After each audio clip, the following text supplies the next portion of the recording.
While working at his family's donut and ice cream shop, he went behind his dad's back and shot a TikTok saying, "If this goes viral, my boss will add it to the menu." A few days and millions of views later, not only a viral star, but a viral franchise was born. Thanks to this teen's fan-first social media strategy, Yonuts, now internationally known for their smashed donuts and postable desserts, is about to have 20 locations across America and boasts Kevin Harrington from Shark Tank as an investor. Almost 1 billion views and 6 million followers later, this young marketing maverick helped prove that Yonuts isn't all internet hype when they not only entered but won the National Dessert Wars Championship, aka the Super Bowl of desserts in America. And when it comes to business, don't be fooled by his cheerful demeanor or boy band looks. The kid's a Jedi. A few-minute appearance on Fox Business resulted in hundreds of thousands worth of franchise sales, pushing his total to millions in direct sales from his videos and appearances. And his marketing strategies are leading Yonuts to a 200 to 300% increase month over month, beating major advertising agencies' results. His parents went from his bosses to his business partners, while he went from high school to the face of a national franchise.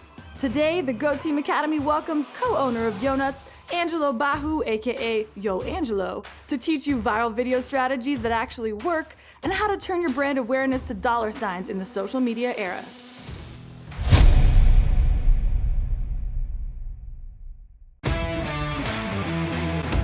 Nicole Arbour from Yonuts, welcome to the Arbour Effect and GOTEAM Academy. Yeah. Thank you. So happy to be here. I'm so pumped to have you.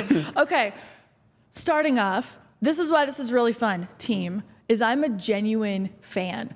I have rode and died for Angelo and his videos over, I'd say at least the last year. Wow, I didn't even know that. Have you ever seen me in your comments or no? Not until recently. I didn't connect till recently. I thought you just followed me the other day. That's so cool. No, I've been following, I think it started on TikTok. Okay, I know the first video I saw of yours was something where people were being mean. It was like a hater video. Yeah. And I was like, oh no. They're not gonna get Angelo. I'm not gonna let them talk ish to you or dim your light or anything. I'm like, no offense, but I'm like, this kid is freaking killing it. He has it. And I wanna make sure that you keep going because I see people give up. You sent me a message, didn't? I did. No, now I remember that. Yeah. Now I just put the 2 and 2 together though. Yay. Oh, cool. I did. I was just trying to go team you so you didn't quit. Yes, I do remember. That was super sweet. Wonderful. Yay. So I am an official fan. It's a real life thing. The cool part, I didn't want to have you on the part of my show where we're just talking to influencers and funny people, because I think what's really cool about you is what you've accomplished in business. Oh, thank you. You're welcome. You guys have blown up Yonuts into how many locations? We're at about 18 now, which is crazy. 18 locations? Yeah. And sorry, in high school, you helped blow up a brand into a national franchise. Right, yes. I guess it's crazy when you put it like that, but yeah. So I want to take everybody back to the beginning. Let's talk about you were working at Yonuts. Right. Your parents' business? Mm-hmm. Okay, you were working there 3 days a week. And then one day you decided to make a TikTok video behind your dad's back and not tell him. What did you do? What happened? Okay. So here's a story. I've been on social media for a while. I've been doing stuff, and I've also been working in the shop. But I guess one day I had my phone. My shift was about to end, and I had Sour Patch Kids that I bought earlier that day. So I was like, okay, I'm just gonna make this video, put it out. Probably no one will see it. On a new account and just say, hey, if you guys like this flavor, my boss said that he'll add it to the menu. Your boss being your dad. Yeah. And I didn't even context that part because I didn't think I'd make it that far. Okay. But then all of a sudden, I posted a video and I put up crazy stuff on this flavor. Pop Rocks, Sour Patch Kids, Sour Spray.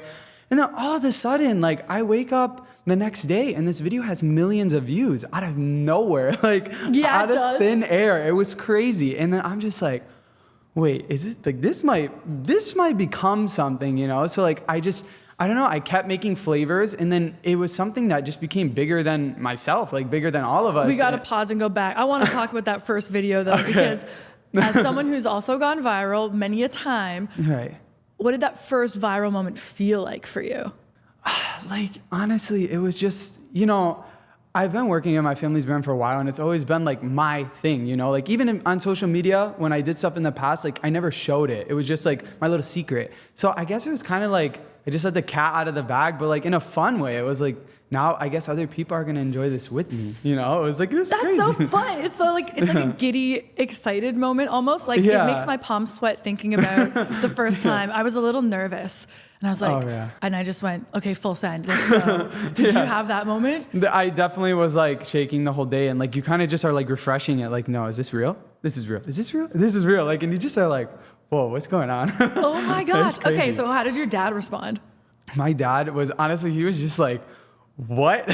He had like, because me and so like we have another person on our team who does social media. Her name is Chloe, and she's super talented and handled Yonuts social media before I was there.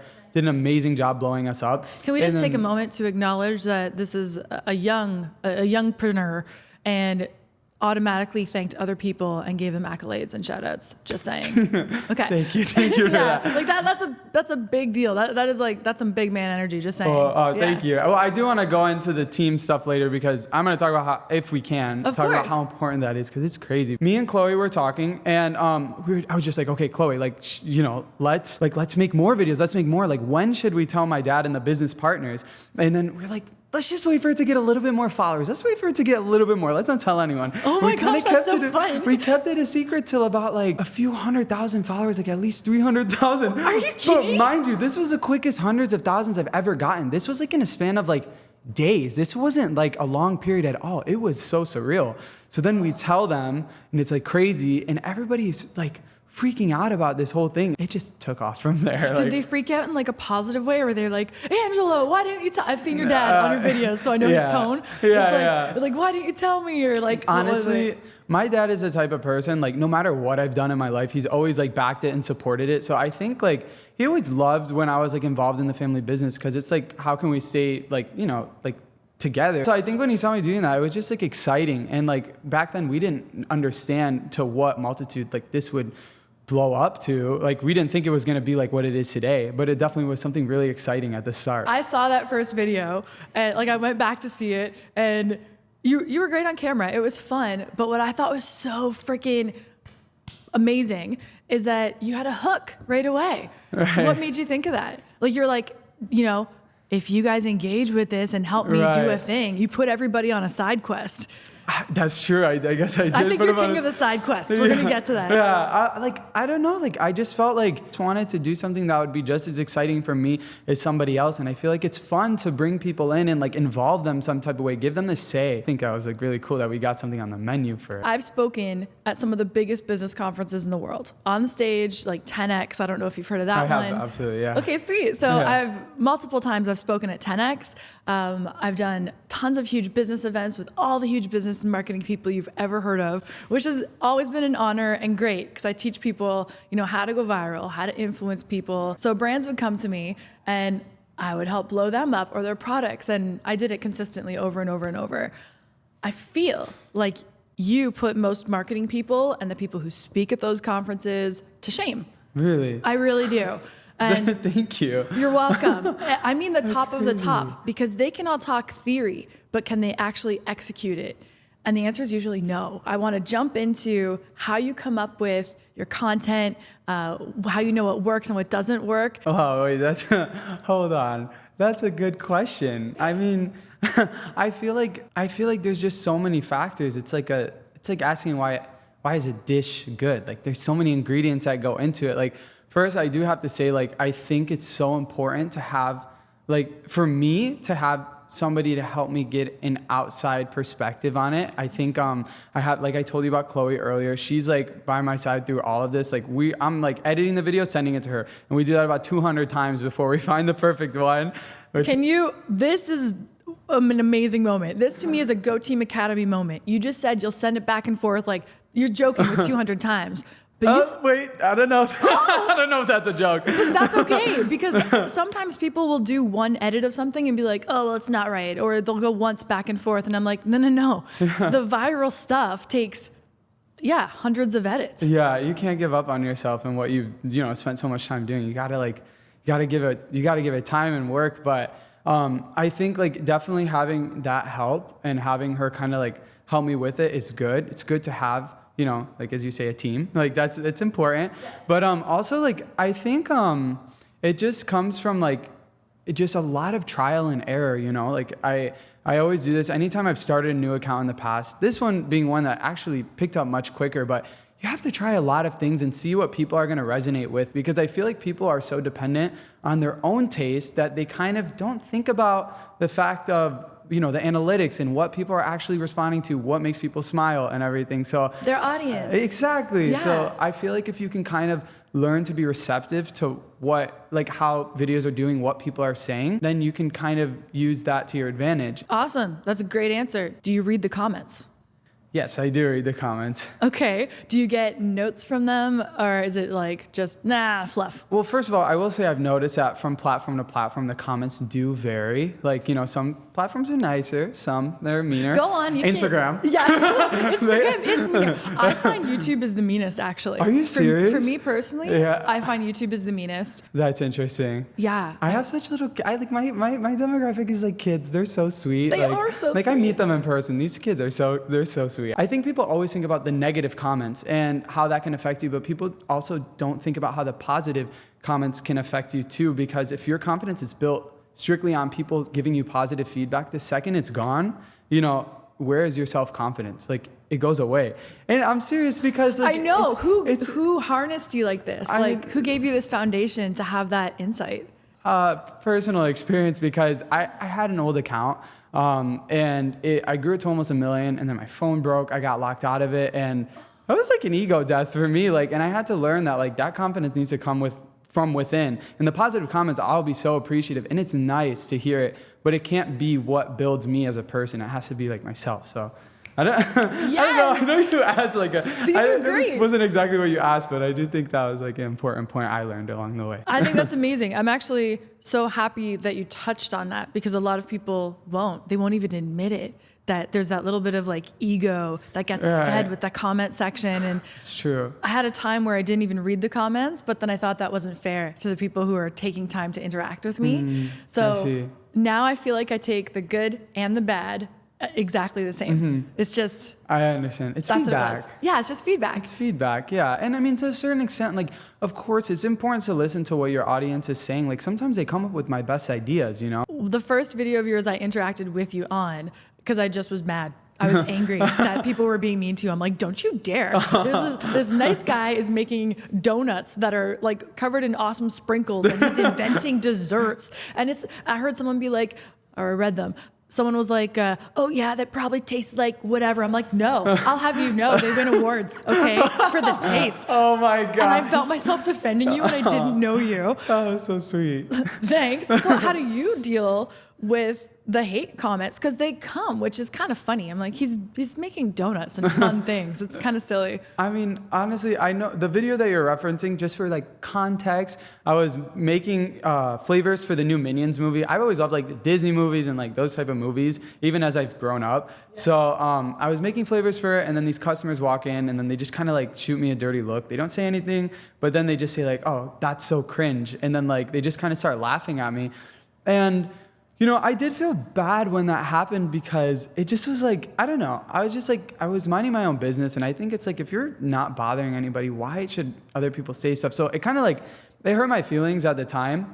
But I think posting it was honestly even more for the internet than it was for myself, because I feel like there's a lot of people in my shoes who like at the time don't have a following, don't have a presence, and are just trying to like share positivity. And then other people from the outside can kind of like judge. And it was just a lesson that like, hey, we don't agree with that. I think that was a good message. It is a good message. Well, it got me riled right up. And I'm like, absolutely, this will not stand here. You shall not pass in this comment section. If you're being mean to Yoangelo, I will not stand for it. The Minion donuts were great, by the way. Oh, thank you. Yeah. Thank you. Sorry. Go for it. Should I mention that Minions video, like on all platforms, got over 100 million views? Because I don't know if it's mentionable. Yes. I don't know if maybe I left that part out, but okay, wait, we can maybe go back to that. Should I re-answer your question? Yeah, but that's even more of the lesson of like, I mean, there's like that video also got me millions of followers. Like, I'm not like, at least something positive came out of a bad day, you know? Like, that's all I have to say. That's amazing. And it only happened because you kept on going. Right, 100%. I know full-grown adults all the way down to kids who the first time they have a video that is getting a lot of negativity, or even they're creating content or videos or whatever, and someone says something, like if someone called them cringe, that'd be it. It's like, over. There's adults that I meet them at these different conferences and stuff, and they're like, oh, well, someone said this about me, or my friends at work think it's cringe, and then they stop, and that's it. And you kept going, and it got 100 million, and then it kept going. So I consider what you do advertainment. You're constantly advertising your brand, and it's entertaining AF, and it's so entertaining. Thank you. I like Thank that. you. It's nice. I always make up should words. trademark it. Okay. Run. He's already done it for himself. Dang it. No, not again. It always happens. So you were working 3 times a week at the store. You made this viral video. How did it turn into you being a marketing department for a massive franchise? That's a really good question. When it kind of transitioned, I would say, is when we opened our 3rd location, because this is when our business partners who don't they're really good at what they do, but they don't always watch the social media stuff because it's like a little bit more my generation, But I think that was when everything changed, because we were grand opening our Idaho location, and I decided to just tell all my fans, like, hey, if you're in Idaho, come to the store. It's going to be opening. We're going to have a party. They didn't know what was going to happen. I've never summoned all my followers or something like that. And all of a sudden, we have a line like wrapped around the back of the building again. And it was the most insane thing that any of us have ever seen. I think that was the day that just everything transitioned. It was like, whoa. Like, this is real. Like, our business partners were like, whoa, Kevin Harrington was paying attention. Nice. Like, it was from Shark Tank, for those of you, Kevin Harrington. Yeah. Kevin Harrington, that's how you know him. I got chills again. I got chills. Like, were you there for that opening in person? The Idaho one? Yeah. Yes, I was. And I met so many people. Like, this was my first time, like, actually meeting fans. Like, it was just, like, I was giving them stickers. I was, like, making their product. Like, it was so cool. That's fun. It was honestly crazy. And then every single person there, like, I'm going to keep taking us back to the marketing side. Every single person there was probably taking a video. Oh, yeah. And tagging you. Yeah, which I learned recently. That's called UGC. Oh, so, there you go. Yeah. And they're promoting the heck out of you. And then it's just growing your business even more. Listen, if you go somewhere and your favorite online person is making you your food, that's a really cool experience. And then you videotape it and then you share it with your friends. They're gonna want that experience too, because they're gonna get FOMO. Brand awareness is what you kick serious butt at. And that's what you're doing every single day. And I've met with so many brands. I'm talking like some of the biggest brands in the world that still don't understand that brand awareness turns to sales. That they're like, oh, if it's not a direct sale from that TikTok or that video, it doesn't work. I give them a code and that's the only way to sell. But you're proof that it's brand awareness hitting those people every single day. How did you decide to do it that way and keep on going? Well, honestly, that was actually a bit of a battle. Like, we used to have different people on our team with very strong voices of you can't build a business off social media, and you can't. Yeah, it was. Bye. Yeah, exactly. It was outdated thinking, and at the time we were smaller, and they came from bigger corporations, so we kind of took it very seriously and to heart. But I think, we proved them wrong. Like, exactly what you're saying is right. Like, brand awareness is key. Like, people need to know that you exist. You need to be in the minds of everybody. That's why brands have billboards. That's why they have present day billboards on Instagram ads. Like, Yeah, like this is why you're wearing your shirt. Exactly. You're a walking billboard. Exactly. And it's super important to just like tell people that you exist, because like once you're in their minds, then when they see your sign when you open in their city, they're like, I've heard of that place before. That happened to me in Florida. I was going to IKEA and I was like, hey, it's Angelo's place. Oh my gosh, yeah. No way. Is that your flagship store over there? That is our first one. How exciting. Yeah, I walked by, I'm like, that is really fun. I got a message in. And I was just pumped. Because I feel in a fun way, because you've done such a great job, like I'm part of the experience. I've got to watch you guys grow. I feel like my team is winning, Oh, so that's awesome. I saw people walking out all happy with their milkshakes with a little donut on it. And I was like, you guys enjoy that? Yeah, I love this. You are a walking billboard. You've turned yourself into a walking billboard. Do you get stopped on the street? I honestly, I was just in Publix today buying Takis for a flavor video, and then I got recognized 3 times and I took pictures, and they're so sweet. It was nice. That's amazing. Yeah. You've done such a great job that people are stopping you. Yeah, okay. It's awesome. You are doing everything right in marketing, and nobody told you what to do. You just naturally were doing it. Have you thought about, consulting for other brands or working with other people to help them replicate and blow them up too? The thing is, right now, my mission is Yonuts. Like, I've had other opportunities, knock on my door and stuff. And I have my head kind of like looking towards one objective, it's like the same one my whole family is. But in terms of consulting, that is something I have done in the past on the side. And, I try not to let it get in the way, but I actually use it as a vehicle to help me learn more. Because when you're teaching, you're actually learning even more. So then you can bring it back to what you're doing. You're 19. I've just worked with so many marketing teams and so many people over the years, like award-winning, massive $40 million ad budget campaigns. And I know that what you're doing works better, and because you keep doing it naturally, and every answer is the correct answer. Did anybody train you in any of this? Like a lot of trial and error, and like I said, like the people in your circle is important. Like I will keep bringing up Chloe because she's huge help. Like she is like, I don't know, she's like very intuitive, and she's helped me and it's good to accept help from people and stuff, So it's a mix of trial and error, experience, and help. Love it. It does. And you trust Chloe, obviously. Yeah, so sure. It's important to have people that you value their opinion and trust them. So she'll tell you if something is stupid? Yeah, 100%. Nice. See, that's 100%. what you need around you. Yeah, you need someone who's brutally honest. And I will say though, don't confuse that with haters, because it's very easy to surround yourself with haters who say that they're telling you things just because they're being honest with you, but really they're just hating, because we are very victims of our surroundings. So don't be a victim, be a winner. Surround yourself with winners. That is so GOTEAM. Exactly. So it's a mix of trial and error, experience, and help. Ladies, are you sick of your guy's pants making him look like a retired middle school principal?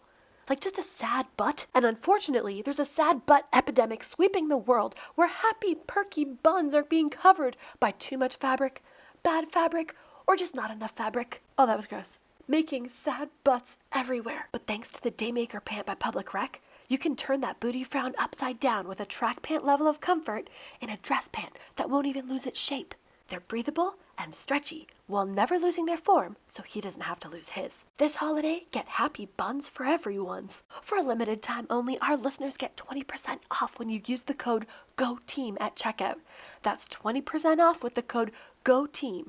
That's GOTEAM, all one word, at publicrec.com. After you purchase, they'll ask you where you heard about them. Support our show by letting them know the Arbour Effect sent you. 1 second. I'm in here, babe. I'm just rapping. publicrec.com. Your parents went from your parents and your bosses to your business partners. How did that happen? Was that a meeting, a conversation? Did you pitch your parents? I went through so much as a kid. I was like, I want to be a singer. I want to make slime. I want to do this. I want to do so many things, and they've always supported me. So I think, they've seen that I was waking up really early, working really hard for the past, for years, especially in this company. And I really wanted to grow it. And I'm not even going to college right now. This is my mission, Yes. We talk about business every day. I go to work, come home, business. Go to work, come home, business.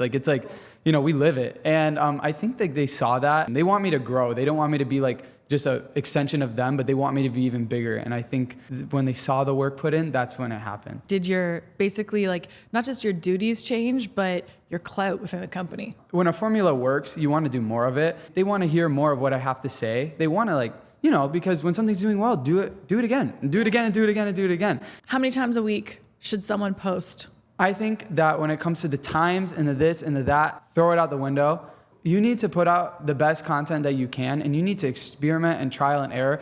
Put yourself out there. Let people have something to judge if they like or not. And then after that, do what you can handle. I have some weeks where I'm posting every day, sometimes twice a day. And then I have other weeks where I don't have that much time, I've always said the same thing about content. How many times or what time of day or all those same things. I'm make good shit that you would like. And you'll know if it's good because they'll share it. What was that competition? So it's called Dessert Wars. It's the biggest dessert festival in the entire country. When we just started Yonuts and everything like that, we got invited to go. But we were I don't know, we're too small, maybe we shouldn't go. But then all of a sudden they keep calling us. People are telling us you need to be here. And we're okay, fine. So nice. It's Tom Brady was I don't know if I want to go to the Super Bowl. I don't know. That we had the biggest line there, and it was whoa, what is happening? And then we won, and it was crazy. I was watching the live, and I don't think you expected to win. Such a surreal feeling, especially because it kind of like, it's like, wow, like maybe we are doing the right thing, you know? I thought it was ladies from Georgia that were in second place that you were against, possibly. I had heard of their dessert as well. I was like, oh, I've heard of this and I've heard of this. And I was like, holy, like this is the real deal. This isn't TikTok followers. This isn't who's most popular. This is who has the best dessert as judged by dessert judges, is it not? Yeah. So it's not about, you know, some people, I've seen some comments being like, oh, it's just fast food. It's whatever, it's junk. And it's like, is it though? Because they just beat chefs. Who came up with the donut that's cut in half with the ice cream, with the drizz? My dad just comes home one day and he brings a hot press and like some donuts and ice cream. He's like, I just thought of something really cool. And we're like, okay. Let's go, Dad. So he cuts a donut in half, puts ice cream, hot presses it. Try this. We're like, okay. And it was really good. And then he's like, I don't know exactly what I want to do, but I just want to make something really big off of this. I love it and I believe in it. And I'm like, okay, let's do it. People will see TikToks or they'll see success and they assume they got lucky. Or even when you say, oh yeah, it blew up and whatever, it didn't blow up. You blew it up. There's a difference to it. You've put in the hard work. You guys do 200 edits on a video, plus you have the talent, plus you have the drive. So I want to like give you some of that so you keep it. Right. Oh, thank you. You're welcome. And shout out to Chloe. When we started Yonuts, it was really difficult because we were making the donuts off-site about 40 minutes away from the shop, and we opened at 7 a.m. But my mom, she was waking up at 4 in the morning every single day to go to the commissary, make these donuts, take them back to the store, dip them, and then put them all out, and then devoted her whole Mom's life a to beast. this. That's like a lot of hard work. My dad, like the amount of hours and sleepless nights he's put into this, and then in COVID, we had no employees. It was just us and a lot of online orders and like Uber Eats type orders, or a lot how of are you that. delivering? Yeah. We closed for one day, and my dad looked at my mom and he was like, I think if we stay closed for a little bit longer, we're not going to open back up. After school, I would go to the shop, take the night shift with my sister, and my mom would go home. We made it out. Your franchisees, they're kicking butt. I'm watching the expansion and it's really exciting because having one do well is one thing. Having 5 do well is another. Having going into 20 and they're doing really well is insane. If someone wanted to invest in a Yonuts, how do they do it? So if you're going to go franchise, you want to go to Yonutz.com. We have a little franchising tab that explains everything. You put in your information and then pretty quickly you'll get reached back out to. I like to think of it as you guys have done so much work. They're buying a business in a box where they're getting your name, they're getting, your marketing materials. You guys help them find the real estate. Really, you give them everything they need to be successful. In retrospect, we had this thought of like, why didn't we just franchise? There was so much stuff we had to figure out that now luckily we can just tell our franchisees like, hey, we did this before. Go left, not right. Okay. And then it's like copy, paste. Yeah, exactly. Yeah, that's awesome. It's a great model. Like I really do recommend a franchise, specifically Yonuts. I mean, a franchise in general, it's great because you have a lot of help and support and you have a lot of resources that you wouldn't have if you were starting the business on your own. Oh man, let's get some Yonuts franchises between us, team. Let's do it. Go. One of my goals for my audience is, it used to be like, I want to make them laugh, make them cheer, make them think. But now I want to make them rich too. Ah, there we go. That's over good. The last few years, I'm like, what tools can I give my audience that's going to help them? A Yonuts franchise. Yeah. Do it. What tips would you give to someone that is about to go on national TV? You have a segment that's this big and you have to tell everybody about your business. I think it's good to have objectives when you go on. Like by the end of this segment, I want these people to know these 3 things. How many locations we have, that we're partnered with a shark from Shark Tank, and that we are a franchise, always looking for more people to franchise. You don't know what's gonna happen when you're being interviewed, especially when it's live. If you're a nervous sweater like me, this is TMI, I never told anyone this, but I shoved paper towels in my armpits because I was so scared I was gonna nervous sweat. And years and years ago, I did a huge campaign for Nike and I was a spokesperson in Canada. I had to fly out and be media trained by their head of PR for Nike. Respectfully and nicely, they were terrifying.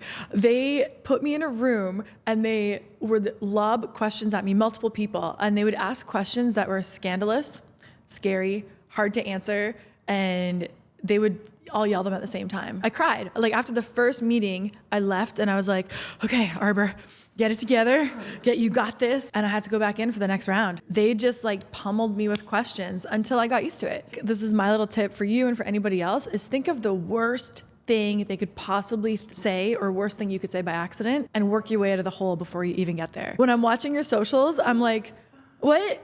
He has an evil twin that has a different account. You're laughing, but this is true. You have an evil twin that has a different account. So my evil twin brother, Divolo, is always trying to sabotage me, and recently hit 450,000 subscribers, which is That's insane. a lot of evil people. Yeah. And why are they cheering for him? His subscribership is built off of taking my Messi donuts and swapping them out for Ronaldo donuts. So I'm humiliated when I go to Messi's game with Ronaldo donuts. And he likes Ronaldo because I like Messi. You do love Messi. I love Messi.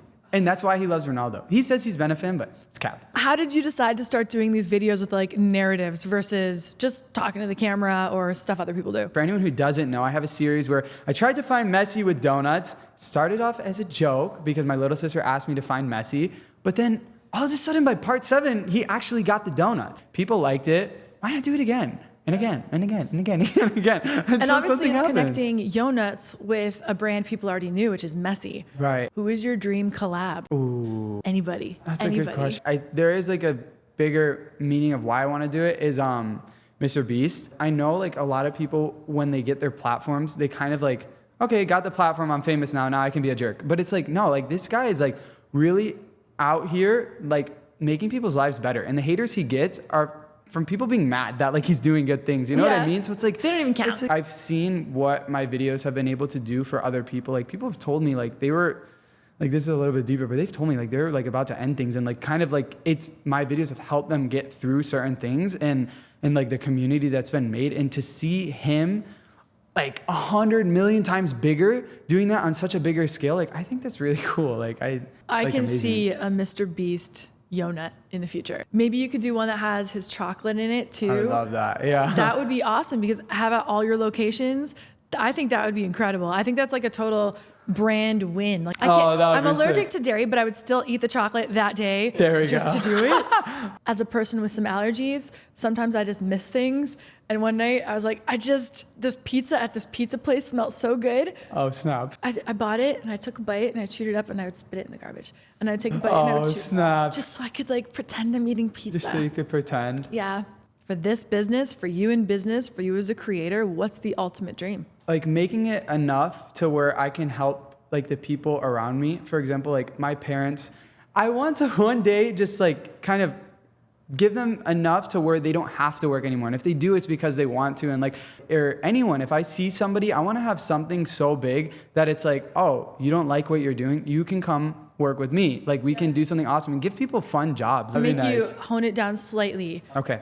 You've already given to everybody. Your parents can retire if they want. You've given jobs to everyone. Okay. What's your personal dream? Like, what would you want for you? Because I think sometimes as entrepreneurs and big minds, we're like, yeah, we're going to give. And then we were like, oh, but what's for us? Yeah. Like my dream is not only to make it like and to just be like really successful, but I think like to be on good terms with myself and have peace because I want to share something. This is something my dad has always read to me since I was a kid. When you get what you want and you struggle for self and the world makes you king for a day, then go to the mirror and look at yourself and see what that man has to say. For isn't a man's father, mother, or wife whose judgment upon him must pass, the fellow whose verdict counts the most in life is a man staring back from the glass. He's the fellow to please, never mind all the rest, for he's with you clear to the end. And you've passed your most dangerous, difficult test if the man in the glass is your friend. You can fool the whole world on the pathway of years and get the pats on the back as you pass. But the final reward will be heartache and tears if you've cheated the man in the glass. I'm sorry. I know that was really long. No, I love it. You know, like say true to who I am, like my values, and always make sure like I'm doing the right thing. And then it doesn't matter where I am. As long as like I've done that, I think that's really important. And I would say that's my dream because I think like you can get everything, but if you're not at peace with yourself, then what do you have? Nothing. Nothing. And I feel we went through what you think the reason is for your success, but I think that is the reason for your success. And I'm just so proud of you, and this is why I love following you. Like, Thank you. You're staying true to yourself, and it makes me so happy. You're making me tear up. It's so nice. One of my coworkers today just asked me, she's like, do you ever get sick of like all these fans? Like, you know, like because you're always so happy when you're with them, but like, do you get sick of it? And I looked at her and I was like, thank God for the fans, because you can only have so many videos that hit 10 million views before you kind of become a little desensitized to numbers, and like, but then eventually they become like dull. So it's like when you get to see new faces and new things, it actually is more the thing that keeps you going. And the more the numbers get, the more people you get to meet. So it kind of It's like real works. life people. It feels so good in real life. Exactly. Do you feel this too? Like, I still have people being like, oh, I saw you. They'll DM and be like, I saw you, but I didn't want to come and say hi. And I'm like, say hi. Like, please, like, go on, like, say hi. I had to like give myself this little exercise because I got too desensitized to getting lots of views. It happened one time with 70,000 views on something. There was an algorithm change. I don't know what happened. This only got to 70,000 people so far. That is a Beyonce concert. That is an entire Beyonce concert full of people that watched what I made today. That is a Beyonce concert. If you could distill your business knowledge down into 3 epic points for us that other people could follow, what would they be? First of all, stop looking at these huge professional companies. Find a teenager to do your social media. Find somebody who scrolls on Instagram, because it's like, you will not expect what one person can do for you who just pays attention to like social media. You won't. These agencies are charging $30,000 a month to businesses and saying, we're gonna do so much. And then they start telling you about how much impressions they're gonna give you. But anyone in the world of social media knows that's BS, okay? Like, actually, my little sister taught me this lesson, because I didn't think that she would be that helpful until she's like the #1 person watching YouTube Shorts all day, coming up with my best ideas. What? That's amazing. So that brings me to point number 2, is how can you create a trend and make it part of your business? I started my videos based on zodiacs and famous movies that were coming out, and I made flavors for them, and I made it my thing. As much as it's fun to say like a niche, you know, if you really want the brand awareness, you gotta think, how can I make everyone love this? And that's point number 3, make yourself more broad. Not everyone loves desserts. I hate to say it, but it's true. But somehow, Evil villains hate them. If you can find a way to make it appealing to everybody, then they're gonna start to like it anyway. So how important is your I team? think people think of a team as like a whole production, but it doesn't always have to be that. It could be just people who are supportive and can kind of help you go in the right direction. A marketing agency started with some ideas and they came up, and then the advertising agency had to come in because they come up with ideas, and then they pitch the ideas, and then they pitch them to the brand, and they say yes to one of those ideas. Then they call a casting director. And the casting director does 3 days of casting to find the one person that's going to be in that video. And then they do callbacks. So those people have to come back again. And then they do a wardrobe fitting. And then they do an on-camera test of that person to make sure. And I remember I was that person at the end of that casting that ended up talking straight to camera. And it was just me, but there was 30 people on the set I thought for no reason. I'm like, this is ridiculous. I can do this better myself, faster, and for less money. Like, how many people are on a set when you're creating a video? There's one person behind my phone camera, because it's all on my phone, and that's usually Chloe. And then I'll usually edit the videos. So like 2. Okay, so 2. Two for maybe? 1.2 billion views so far. It's so important to me for business owners and brands and people who want to be selling things online or promoting anything to hear that, because people have this idea in their head they need a massive marketing budget and a huge agency, and if they don't have that, then they're not going to be successful. But you prove it's not true. I've proved it's not true, but you're killing it right now. Use your phone camera. Actually, I should have said this in my advice. I'm gonna say this again. Use your iPhone camera, because so many people are like, what camera do I need to buy to start social media? Your phone. I've seen someone with more subscribers than me use an iPhone like 11. Get it out there. Like, film it, post it. Do it, and just post it. You don't have to think about it forever. Post it and start. And what I've noticed from you, what I got from this interview, is you were okay failing. You're like, I'm gonna put it out and we'll see what happens, and then we'll put out another one. And I had to be, yeah, no, you have to be okay failing, or else you can't make it. Angelo, captain of the Donuts, Captain SideQuest, and Mr. Yonuts himself, thank you so much for being on the Arbour Effect and teaching the audience all of these amazing things. And thank you so much for having me. This was so much fun. And as always, go team. Hey. One more jellyfish. Jellyfish.